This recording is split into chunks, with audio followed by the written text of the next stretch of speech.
Welcome to the Beyond Physio Podcast, where we help you move, excel, and inspire others on your journey to your next level with knowledge and advice from experts and testimonials from our like-minded community.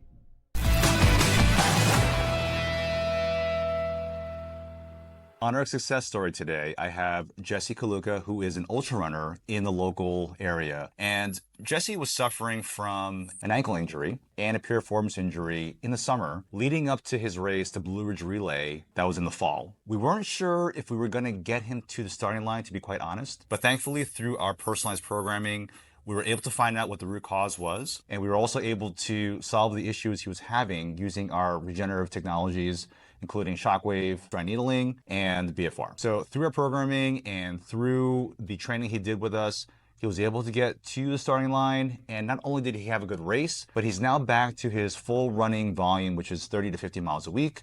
And he hasn't had any return of symptoms. I hope you enjoyed the episode with Jesse. Please tune in for our next success story. And again, don't forget to like and subscribe. So Jesse, thank you so much for coming in today. I'm really excited to dive into your running history. Yeah. You've been a runner for a long time. And why don't we start with how that all began for you? Yeah, absolutely. No, it's great to be here. Thanks for having me. Yeah. So it started a long time ago, 2010. We were pregnant with my daughter, my second child, and my wife was taking a blood pressure test at home, and she was like, "Oh, wait, just try this real quick." And so I tried it out, and it was really bad. Really? So it was just extremely off the cuff? high. Yeah, just No like way. it was just kind of shockingly high. Yeah. I was 28 years old. I was like, this is not good. So what's going to give me the most bang for my buck? So, Yeah. I've never run in my life, but running seems like it. So I started doing like, a mile and a half a night, that kind of thing. Did that for a number of years. Yeah. And then around 2016 was kind of a catalyst I had a buddy at work that introduced me to F3, of course, the local fitness group that, people around here know about. Yeah. And so he put it on my calendar at work so that if I didn't show up, then it kind of felt like I was like, skipping out on something. Sure. And so anyway, showed up for F3, met a bunch of guys there, and kind of took things to the next level a little bit. It's like, oh, let's try a 10K, let's try a half marathon. Kind of progressed from there a little bit over the next couple of years. So that's kind of the first piece. And then around 2019 is when, around January, a couple of the local guys asked me if I wanted to be on this team for this race that probably has been talked about on this podcast before, but the Blue Ridge Relay. Yeah. And, I was just naive enough to say yes and jump on a 6-man team. Right. And I've got a good story about that, but that might take us a little longer. Oh, no, let's go on. I want to hear all about it. Okay. So, so at this point, I'm running half marathons, that kind of thing. I'm running 15, 20 miles a week, max, that kind of thing. So we get into this training plan for Blue Ridge Relay and, take my mileage up to like 30 miles a week, 35 miles a week. We go out to the mountains of Western North Carolina. Yeah. We are all ready to go. We get to the second leg of this 36-leg race. And unfortunately, one of the guys on our team, one of our top guys, Ironman, finisher, has a back spasm and is just out of the race. Yeah. And so... This sounds like, not Pete. No, this is, I don't believe this gentleman has been to your office. Not yet. Not yet. But he just, anyway, so we have to quickly decide what we're going to do. Yeah. I had said, I agree to do this race if you give me the least amount of miles, which was like 28 or something, which was still a lot for me. But still a lot. But it was like, okay, we can try. So anyway, long story short, we decided to keep going as a 5-man team. I ended up running like 44 miles, climbing 4,000 or 5,000 feet, like something that wasn't even on my radar. No way. And I instantly just fell in love with it. It was just like overnight. It was like, that was like the catalyst moment. And I never looked back, and just like ultra marathon running was just like the coolest thing I'd ever come across. That's crazy. So, now, Jesse, in your athletic history, did you run across country? Did you do anything like that? Or high school, college? I didn't. I missed the boat on that. No ways. This is a newer thing for you in your adult life. It was, for sure. Yeah, absolutely. So that was pretty cool. So yeah, that was kind of, and then, once I did, had that experience, I just, watched every YouTube video, started reading every single book, all the things everybody reads, Born to Run, all the, Rich Roll books, Charlie Engle, Scott Jurek, all those books. Yeah. And just kind of started also just trying to get information from the local legends around here, people like Mike Ferrito. Of course. Mike. Fry Daddy, just all the different guys around here, a lot of guys, a guy named Jace Tischer I know, and just trying to like get as much information about how to be successful in the sport from those guys, and then just kind of, So, we have a lot of runners who come through our doors and on our shows. And one thing I'm always interested in learning about, Jesse, is what is it that makes you feel like running is you? Like, what is it about that makes you identify as a runner, if you will? Yeah, I think the thing that sucked me in initially, and what I think about maybe that defines it, is that I love the idea of challenges that you don't know if you can complete. So, and I think that's probably what Doing sucked me in hard as an things. ultra runner, Yeah. and so I kind of think of that like, I want to challenge myself. Some of the things that have come out of running that I think eventually have come to kind of maybe define me more as a runner is not even as much as about the fitness side of it, which is great, but it's the other benefits that come from it. If you're training 6 to 8 hours a week, that's 6 to 8 hours of built-in time that I get to spend with other guys every morning. Camaraderie. Camaraderie. We're trying to solve the world's problems together. We're trying to figure out, it's like, it's such a great time where, we're talking about our faith in God. We're talking about just all the things that are important to us, how to be a better dad, how to be a better, father or son, all those different things. So I think that's a big piece of what running is to me. It's like the social side of it. Yeah. And that's such a cool piece of it. So. I agree. It's funny. I think with any kind of endurance sport that I've done, just meeting with other people, especially with other guys, we're riding out together or we're running out together. Yeah. There's something about that built-in camaraderie that I love about it. And because everyone's on that same page, and a lot of us in this group are sort of in the same phase of life where our kids are older and whatnot, it's just nice talking with guys you can relate to. Yeah. And for me, I find that as a way to de-stress, number one. But number two, just to be doing something like you just said, actually, Jesse, doing something hard with other people really brings some sort of purpose or meaning, something deeper than just working out. It really does. That's a great point. And one of the things that makes me think of is, actually, this is kind of getting into the first time I met you. So when I came in here for the first time, and you got the whiteboard out, we talked about why are we doing this? Like, what do we want to do? It's not just like fixing this little problem. It's like, how, what are we going to do for the long run? One of the things that came out of that conversation was about family and how I had, one of my other loves in life, passions is golf. Yes. And I'm not good. I just love it. Same. And so I always just kind of thought, the thing I was going to do with my kids, I was going to teach them to golf. Yeah. We were going to go out and spend, 5 hours on a course. We were going to bond, all this stuff. Yeah. And, it just didn't work out like that. My kids, they like it, but they don't love it. And it just isn't something we've ended up doing. And then all of a sudden this running thing comes into my life. I get obsessed with it. They end up getting obsessed with it. They kind of like just, it just worked out. I promise I didn't pressure them. They just maybe exposed them to it a little bit. But, sure, yeah. And so too, my daughter enjoys being outside, but both of my boys really love trail running and, they run for their cross country squads and all that kind of stuff. And so it's created this other avenue of me to spend time with my boys specifically, and there's something about like, when you were just talking about doing hard things with other people, when you're out in the woods and you're running, shoulder to shoulder, they'll talk about things, they'll open up, it's like, it's a really cool way to bond with the boys specifically at this phase of life, which I've just loved. So and I came here because I wanted to keep doing that for another 30 years. So, that's cool. You reminded me of actually something my younger daughter and I do every Saturday and Sunday. We actually hit the gym at the barbell. Oh, that's awesome. And it's funny seeing because she's like the daintiest, like flutist. And she's like, oh, Dad, I PR'd on the Barbie. Wow. So it's really cool. She's getting really strong where I'm like, I'll do like this. I'm like, oh my God, like I gotta like reach around. So deltoids are getting bigger. Man, that's awesome. It's really awesome. And it's cool. The same thing with me when I bond with my daughter. It's just, we're just talking about stuff and also she'll just say stuff. Yeah. And I'm just like, I'm just so glad I'm here to receive that and just listen and just maybe coach and give some advice. Yeah. So it becomes more like that than it is maybe parenting my daughter. Yeah, absolutely, man. Yeah, that's a great point. Yeah. Very cool. So that's awesome. So you had this amazing life as a runner and a lot of deep meaning in running. What was it that actually led you to come see us, Jesse? Yeah, so I had this really nice stint of 4 years with no injuries. And I feel like looking back in hindsight, you kind of start to feel like you're invisible with injury for a while if things are going well. It was like started out with, maybe 1,500 miles a year, just kind of kept pressing it as like we started signing up for longer races. Yeah. And then next thing you know, we were like, I had a whole crew of guys that were running 2,500 miles a year. And we're just doing it and it's fine. Everything's fine. We're like, we go out and run in the morning and then someone that night's like, hey, you want to go for another run? Yeah, let's go twice a day. Like, let's just do whatever we want. And it just wasn't catching up with us. And, I should have known. I knew it'd come eventually. So, I was coming off of a race with our buddy Largemouth Scott Gordon. We went out and raced the Black Canyon 100K out in Arizona and had an amazing time. And also one of my buddies, Clayton, was there. And so 3 of us went out there and raced that. I came back and I think I just jumped back in too fast. I think it was just like, felt fine. Probably should have waited a couple weeks. But like a week later, I'm just doing my thing again, which was just, not a good idea. So from that, I started having a foot injury that kind of started creeping up and I was ignoring it like all runners do and just running through it. Maybe it'll go away. That's why we love Sometimes runners. They go. Yeah, right. Keep doing what you're doing. Yeah. And it just kept getting worse and worse to the point where I went out on a run one morning at Umstead Park here and I just knew something was really wrong. Yeah. And it was just like this sinking feeling of like, oh boy. So injury. So, went to talk to ortho guys I know. Yeah. We got to the point where we're like, this actually needs an MRI. Yeah. Did that, shut it down for 8 weeks straight. Yeah. One of the hardest things I've ever done. Oh my God, like from I'm sure. a physical fitness standpoint. First world problem. Exactly. There, yeah. Yes, exactly. Right. Yeah.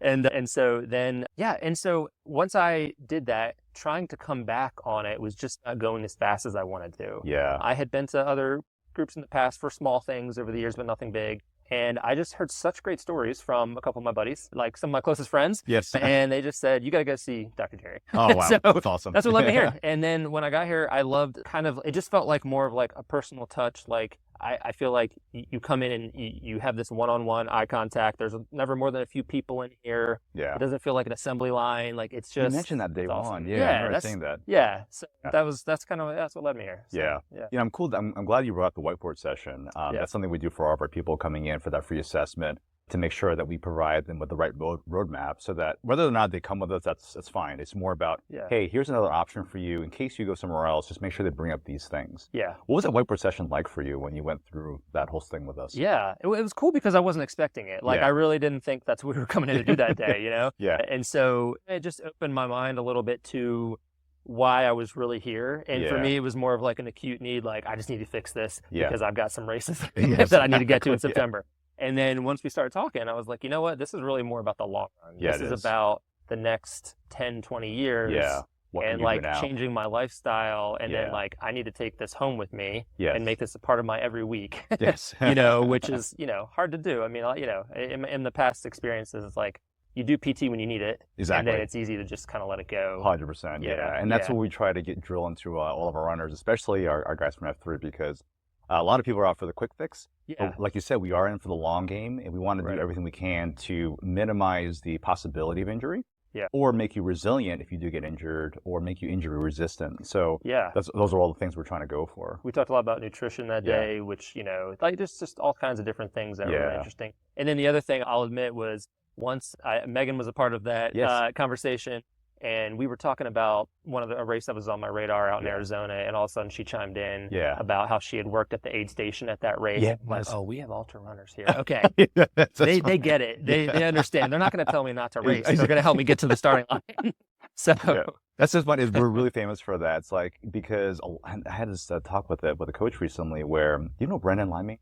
I don't know if I do. I don't think so. She's based in the area, but she's a well-known coach in the area. Oh, cool. She herself is a ridiculous runner. Yeah. And on our podcast, we discussed how, when you go to see some of these docs, nothing against the docs, they don't really give you any options. Right. So it's like, well, just stop running. Yeah. And you know how that is. I mean, if you're telling me, we talked about your identity as being a runner. Yeah. And you say just stop running, that's like basically putting a sword in your stomach. Tough, yes. And so we try to say, listen, let's do everything we can to get you to the starting line. Yeah. But more than that, let's make sure you can run after you do the race, not just like yes. collapse and like you're done for the year, Exactly. Yeah. Yes. So, and that was a really cool build-up. Our goal when I came to see you was September, we got the Blue Ridge Relay, and then we got a trail race the weekend after. Right. We got 2 back-to-back weekends. I've shut it down for 2 months, and now I'm like, you ready to running a few miles a week. Like, how do we get to where I can run 40-plus miles? Yeah. And that's what we did. And I think you and I worked together for about maybe 6 or 7 weeks, pretty, like 2-3 times a week. Yeah, exactly. And I mean, it came down to the wire. Yep. And very much so. We got to that starting line and we made it happen. So, man, it was awesome. And the cool thing is that actually, Jesse, even afterwards, you've been good since even the race. I have. Been awesome. It's been awesome. Yeah. So I'm back to my normal mileage, signing up for races. I got stuff on the calendar for the next year. Yeah, I'm excited. So tell us about like when you got treated, what were some of the things that we did for you that maybe surprised you, or things that might have been unique that you haven't had before? Yeah, let's see. I would say, there are a couple things that stood out. I mean, the modalities were very interesting to me. Yeah. I had dry needling. I had not had electronic or electric dry needling. Yeah. I hadn't had the shockwave technology. The BFR. Yeah, the blood flow restriction. Yes. Yeah, those were all modalities I had never had. So that was really interesting to me. I mean, that got in there and, you knew stuff was happening. Yes. And I had to like mentally prepare myself to come in here. I'm like, okay, we're doing this. It's going to be awesome. The same way. Yes. But I mean, I know that played a role in my, in the quickness of my recovery, I believe, which is pretty cool. And then I really liked how something I'd never experienced was you would show me multiple exercises that we do when we were doing kind of the PT exercises portion of our sessions. And then you would put it in an Excel chart that I could see. And that was huge because anytime I've done this in the past, when I get home, I forget everything I did. Yeah. I do the wrong form. So having that was a nice touch where, I literally just blew that thing up, put it on my wall in my garage, and I go through that now. So that was really helpful. Yeah. That's cool. So. And did you find that the exercises were pretty specific to what we were getting you back to as far as running goes? Oh, yeah, absolutely. Yeah, for sure. It was like the mobility. We had the column of mobility things that were just good for, we were dealing with hip and foot injuries at the time. And then we had like 4 different pillars of strength training, and they were just really dialed in, on the 2 things that were really the problems at the time. Right. I mean, I know a lot of those, I'm sure, apply to all areas of my body, but like those 2 were like really honed in. Yeah. Point. Yeah, that was great. That's great. Yeah. And I'm so glad you've been able to get back to things you wanted to do and stuff. Yeah. What would you say as far as your experience working with our staff and stuff like that? Any words come to mind when you think about that? Yeah, I mean, it was, let's see, I would say everybody, like, everything was on time. If I came in, I knew I was getting in and I was getting out on time, which was awesome. Yeah. The staff was very attentive. Like, we would email, we would figure out scheduling really quickly. That was great. Yeah. I would say, like, when I'm like talking about dealing with, when I was coming to the front desk, that sort of thing. Yeah. But then working with you and Megan, it was just kind of fun. Like, to be honest, we just like chatted and like I just feel like I was laughing half the time. I was telling you stories or you telling me stories. Absolutely. So it was just like a relaxed environment, and it was just kind of, it was laid back, and it was just kind of a, I felt like I was just hanging out with some friends that were helping me fix some things. That's great. So I really enjoyed that. So that's great. What a good way to say it would be, when I stopped coming after the races, I kind of missed it. I was like, I don't get to see them this week. But it's a good thing. Yeah. That's great. Now, Jesse, as far as like maybe for people out there who might be on the fence, or obviously when you come here, you're investing in your health. Sure. We're not the typical traditional PT out there. Yeah. What are some things you would tell them if they've been dealing with an issue for a while, especially if they're a runner and they want to get back into running? How would you maybe convince them or persuade them to want to see this? Yeah, that's, I would say, so the things that I've tried are probably the same things a lot of people try. You go on YouTube and you're like, there are a million YouTube videos about sinus tarsi syndrome or the thing that you're dealing with, piriformis, whatever. And, you can do that, and I've tried that, but I've never had any long-lasting success with that. Yeah. So I wanted to fix things permanently and have things that were, like, dialed in. If someone's making a YouTube video that's going to be consumed by 1 million people, everyone's body's so different. So when I came in, actually, that's a great point. So when I came in, one of the things you did was you showed me the areas that were weak. Like, we did different things to say, like, okay, this is a muscle that is weak on your left leg in this area, which, is impossible to do when you're watching a video. Absolutely. Yeah. So I would say, like, if you want that personal touch where someone really is looking at your unique body and what you need, that's why you go somewhere like this. So awesome, Jesse. So Jesse, tell me 2 words that come to mind that you think of when you think of next level physio. Yeah, so 2 things that I would think of are cutting edge is the first one. The modalities that we used here, we were talking about earlier, I'd never really seen anything like that before. Or experienced. Experienced anything like that before. And when I researched, I really realized that was like, right on the cutting edge of PT technology, I guess. I just made that phrase up. But it was just really interesting. I feel like if you come here, you're going to get the latest and greatest technology that's happening in the physical therapy world, which is, what I was looking for. So that was really cool. Second thing I would say is personalized because of just the amount of attention put on your specific situation in life, what you're trying to do. That was cool. Like, we were talking about the whiteboard session and just talking about like all the different facets of your life and how this PT session or this experience is going to be, customized to exactly what you need out of it. Yeah. So, that's awesome, Jesse. Thanks so much for those kind of words. Absolutely. And for us, like, you and I are about speed. Yes. And me, as a very impatient athlete myself, I know that if I'm feeling this way, that our patients who we tracked into our clinic often feel the same way. They want to get back to things faster. Yes. And so if it's, for us, a big upfront cost to invest in these kinds of modalities to help patients get back faster, then we'll do that, because I know that in the long run that everyone gets happy because we're all doing the things that we love to do. That's right. So that's awesome. Yeah, very good, man. So Jesse, what is next on your journey for 2025 and the race season ahead? Yeah, I have a couple things I'm doing leading up to next summer, but as you and I talked about a little bit when I was here for sessions earlier, my white whale is the Leadville 100 race. I went out last summer. It was the first race that I ever DNF'd or did not finish, and There are not many days that have gone by that I haven't thought about it at least once. I mean, if you've ever DNF'd a race, it eats you up for like 4 or 5 weeks. And then you start to deal with it and you relax. But then you start thinking about how you're going to get revenge on it. Oh, yeah. So you've been trying to figure out how to get back there. And so that next summer, 2025, we're going back to race Leadville 100, myself and Scott Gordon, largemouth. Yeah. And we're going to take another stab at it. And I think we know what we need to know about the actual course now. Yeah. We've got a lot of intel now that should help us if we have the right day. It's such an unpredictable sport, when you're racing over 30 hours. But anyway, so that's the plan. And then there's a couple races on the way back to that, a couple trail races, but then the Umstead 100, which is an awesome local race for those that know. My 72-year-old father-in-law is going to race the 50 miler this year, so cool, which is awesome. So I was able to hop in that race this year, and I'm going to do the 50 and hopefully run a little bit with him. And we got a couple other guys that are going to be out there. So yeah, looking forward to that. And then Oakwood 24 is always awesome. Yes, December, right? John Fry's race out at the Oakwood Cemetery. Yeah. Love getting out there every year, and we usually try to get out there and run a bunch of miles. So that's awesome, man. It'll be good. Man, so Jesse, I'm really happy you had a great success story for us and with us. And looking forward to not seeing you again. Yeah, that's right. That's right. But if something does happen, you know where to go. That's right. Yeah, man. Thanks so much for having me today. I really appreciate it. Thank you. Thanks so much for tuning into today's episode. It really does mean a lot to us. And don't forget to like, share, subscribe, or comment if you got at least 1 or 2 helpful insights or takeaways to help you get to your next level.